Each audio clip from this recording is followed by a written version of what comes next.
ಉಪಾಧ್ಯಕ್ಷರು ಗಣಪತಿ ದೇವಸ್ಥಾನ ಮಂಜುನಾಥೇಶ್ವರ ದೇವಸ್ಥಾನಕ್ಕೆ ಮಹಾಶಿವರಾತ್ರಿ ಯಾವಾಗಲೂ ವರ್ಷ ಏನು ಆಚರಣೆ ಮಾಡ್ತಾಯಿದ್ದೀವಿ, ವಿಜೃಂಭಣೆಯಿಂದ ಸುಮಾರು 3-4 ಸಾವಿರ ಜನ ಇಲ್ಲಿ ಬಂದು ಹಾಲು ಅಭಿಷೇಕವನ್ನು ನೆರವೇರಿಸಿಕೊಟ್ಟಿರ್ತಾರೆ.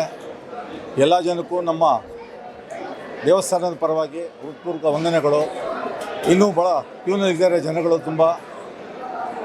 ಇದೇ ಥರ ಯಾವಾಗಲೂ ನಾವು ಮಾಡ್ತಾಯಿರ್ತೀವಿ. ನಮ್ಮ ವಿದ್ಯಾಗಣಪತಿ ದೇವಸ್ಥಾನ ಮಂಜುನಾಥೇಶ್ವರ ದೇವಸ್ಥಾನದಲ್ಲಿ ನಡೆಯೋದು ಭಾಳ ಜನಕ್ಕೆ ಅನುಕೂಲ ಆಗಿದೆ, ಇನ್ನೂ ಅನುಕೂಲ ಆಗ್ತದೆ ಅಂಥೇಳಿ ಮುಂದಿನ ವಿಷಯಗಳನ್ನ ನಮ್ಮ ಕಾರ್ಯದರ್ಶಿಗಳು ಕೂಲಂಕುಷವಾಗಿ ಹೇಳ್ತಾರೆ ಅಂತೇಳಿ ನಾನು ಮಾತು ಮುಗಿಸ್ತಾ ಇದ್ದೀನಿ. ನನ್ನ ಹೆಸರು ಡಾಕ್ಟರ್ ಜಗದೀಶ್ ಗೌಡ ಅಂತ.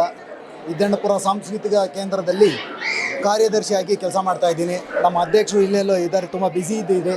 ಇವತ್ತು ಸಾಕಷ್ಟು ನನಗೆ ಗೊತ್ತಿರೋಂಗೆ ಟಿಕೆಟು ಅದೆಲ್ಲ ನೋಡಿದರೆ 8,000 ಜನ ಇವತ್ತು ರೀಚ್ ಆಗಿದ್ದಾರೆ. ಇವತ್ತು ನಮ್ಮ ಪ್ರಥಮವಾಗಿ ಮಂಜುನಾಥ ಸ್ವಾಮಿ ಟೆಂಪಲಲ್ಲಿ 8,000 ಜನ ಇವತ್ತು ದರ್ಶನ ಮಾಡಿದ್ದಾರೆ. ವಿಶೇಷವಾಗಿ ಬೆಂಗಳೂರು ನಗರ ಉತ್ತರ ಭಾಗದಲ್ಲಿ ಮಂಜುನಾಥ ಸ್ವಾಮಿ ದೇವಸ್ಥಾನ ಇಷ್ಟು ದೊಡ್ಡದೆಲ್ಲೂ ಇಲ್ಲ. ಆದ್ದರಿಂದ ಮಂಜುನಾಥ ಸ್ವಾಮಿಗೆ ನೇರವಾಗಿ ಸ್ವಹಸ್ತದಿಂದ ಕ್ಷೀರಾಭಿಷೇಕನ ನಮ್ಮ ದೇವಸ್ಥಾನದಲ್ಲಿ ಮಾತ್ರ ಇರೋದು. ಆದ್ದರಿಂದ ಎಲ್ಲರೂ ಅದನ್ನು ಇಷ್ಟಪಟ್ಟು ಕ್ಯೂವಲ್ಲಿ ಬಂದು ಅವರು ಏನು ತೊಂದರೆಗಳಿದೆಯೋ ಏನೋ ಎಲ್ಲ ಬಂದು ಕ್ಷೀರಾಭಿಷೇಕನ ಮಾಡ್ಕೊಂಡು ಹೋಗ್ತಾ ಇದ್ದಾರೆ. ಅದೇ ರೀತಿ 4 ಯಾಮಗಳ ಪೂಜೆಗಳು ಕೂಡ ನಡೀತಾ ಇದೆ. ಮೊದಲನೇ ಯಾಮ ಮುಗಿದಿದೆ, ಇನ್ನೇನು ಇಷ್ಟರಲ್ಲೇ 2ನೇ ಯಾಮ ಶುರುವಾಗ್ತಾ ಇದೆ. 4ನೇ ಯಾಮವಾಗಿ ಬೆಳಗಿನ ಜಾವ 4 ಗಂಟೆಗೆ ಶುರುವಾಗ್ತದೆ. ತಿಲ ಹೋಮ, ರುದ್ರಾಭಿಷೇಕ. ವಿಶೇಷವಾಗಿ ರುದ್ರಾಭಿಷೇಕ ನಮ್ಮ ದೇವಸ್ಥಾನದಲ್ಲಿ ನಡೆಯೋದ್ರಿಂದ ಎಲ್ಲ ಭಕ್ತಾದಿಗಳು ಬೆಳಗಿನ ಜಾವದಲ್ಲೂ ಕೂಡ ತಂಡೋಪತಂಡವಾಗಿ ಬಂದು ಭಾಗವಹಿಸ್ತಾರೆ. ಬೆಳಗಿನ ಜಾವ 7 ಗಂಟೆಗೆ ತೀರ್ಥ ಪ್ರಸಾದ ಇರ್ತದೆ, ಮಹಾಪ್ರಸಾದ ಇರ್ತದೆ. ಎಲ್ಲ ಭಕ್ತಾದಿಗಳು ಕೂಡ ಬೆಳಗ್ಗೆ ಕೂಡ ಬಂದ್ಬಿಟ್ಟು ತೀರ್ಥ ಪ್ರಸಾದ ಎಲ್ಲ ವಿನಿಯೋಗ ಮಾಡಿ ನಾಳೆ 10:30 ನಮ್ಮ ಶಿವರಾತ್ರಿ ಹಬ್ಬದ ಮುಕ್ತಾಯ ಆಗ್ತಾ ಇದೆ. ವೇದ ಬ್ರಹ್ಮಶ್ರೀ ಬ್ರಹ್ಮೇಂದ್ರ ಪ್ರಸಾದ್ ಶಾಸ್ತ್ರಿ. ನಾನು ಈ ದೇವಸ್ಥಾನದ ಪ್ರಧಾನ ಅರ್ಚಕರಾಗಿ ಕಾರ್ಯವನ್ನು ನಿರ್ವಹಿಸ್ತಾ ಇದ್ದೀನಿ. ಬೆಳಗ್ಗೆ 3 ಗಂಟೆಯಿಂದ ಮಂಜುನಾಥ ಸ್ವಾಮಿಗೆ ಏಕವಾರ ರುದ್ರಾಭಿಷೇಕ, ನಾಮಾರ್ಚನೆ, ವಿಶೇಷ ದರ್ಶನ ಭಾಗ್ಯ ಭಕ್ತಾದಿಗಳಿಗೆ ನಾವು ಅವಕಾಶ ಮಾಡಿಕೊಟ್ಟಿದ್ದೇವೆ.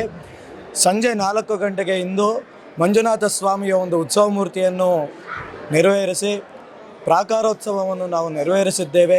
ಹಾಗೆ 5 ಗಂಟೆಯಿಂದ ಭಕ್ತಾದಿಗಳ ಕೈಯಲ್ಲಿ ತಮ್ಮ ಸ್ವಹಸ್ತದಿಂದ ತಮ್ಮ ಕೈಗಳಿಂದ ಕ್ಷೀರಾಭಿಷೇಕದ ಒಂದು ವ್ಯವಸ್ಥೆಯನ್ನು ಮಾಡಿದ್ದೇವೆ. ಸುಮಾರು ಭಕ್ತಾದಿಗಳು ಬಂದು ಕ್ಷೀರಾಭಿಷೇಕದ ಒಂದು ವ್ಯವಸ್ಥೆಯನ್ನು ಮಾಡಿಕೊಂಡಿದ್ದಾರೆ. ಹಾಗೆ ಈಗ ಸುಮಾರು 1 ಯಾಮದ ಪೂಜೆ ಆಗಿದೆ, ರುದ್ರಾಭಿಷೇಕ.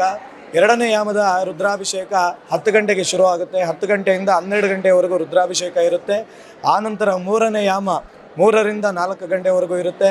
4ರಿಂದ 5 ಗಂಟೆವರೆಗೂ 4ನೇ ಯಾಮದ ಒಂದು ರುದ್ರಾಭಿಷೇಕ ನಡೆದು ಬೆಳಗ್ಗೆ 5 ಗಂಟೆಯ ಜಾವದಲ್ಲಿ ಗಣಹೋಮ, ನವಗ್ರಹ ಹೋಮ ಮತ್ತು ರುದ್ರಹೋಮ, ತಿಲಹೋಮವನ್ನು ಶನೇಶ್ವರ ಜಯಂತಿಯ ಪ್ರಯುಕ್ತ ಅಂಗವಾಗಿ ನಮ್ಮ ದೇವಾಲಯದಲ್ಲಿ ತಿಲಹೋಮವನ್ನು ನಾವು ಹಮ್ಮಿಕೊಂಡಿದ್ದೇವೆ.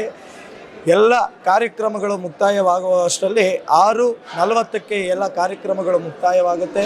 7 ಗಂಟೆಗೆ ಸರಿಯಾಗಿ ಮಹಾಮಂಗಳಾರತಿ, ಮಹಾಪ್ರಸಾದ, ತೀರ್ಥ ಪ್ರಸಾದ ವಿನಿಯೋಗ ಆಗಿ 10:30, 11 ಗಂಟೆಯ ಒಳಗಡೆ ಎಲ್ಲ ಕಾರ್ಯಕ್ರಮಗಳು ನಮ್ಮ ದೇವಾಲಯದಲ್ಲಿ ಮುಕ್ತಾಯವಾಗುತ್ತೆ. ಹಾಗೆ ಅಲಂಕಾರ ನಾಳೆ ಭಕ್ತಾದಿಗಳು ಬರೋದರಿಂದ ನಾಳೆ ಸಂಜೆಯವರೆಗೂ ಅಲಂಕಾರ ಇದೇ ರೀತಿಯಾಗಿರುತ್ತೆ. ಎಲ್ಲ ಭಕ್ತಾದಿಗಳು ಬಂದು ವೀಕ್ಷಣೆ ಮಾಡಬಹುದಾಗಿ ನಾವು ವಿನಂತಿ ಮಾಡ್ಕೊಳ್ತೇವೆ.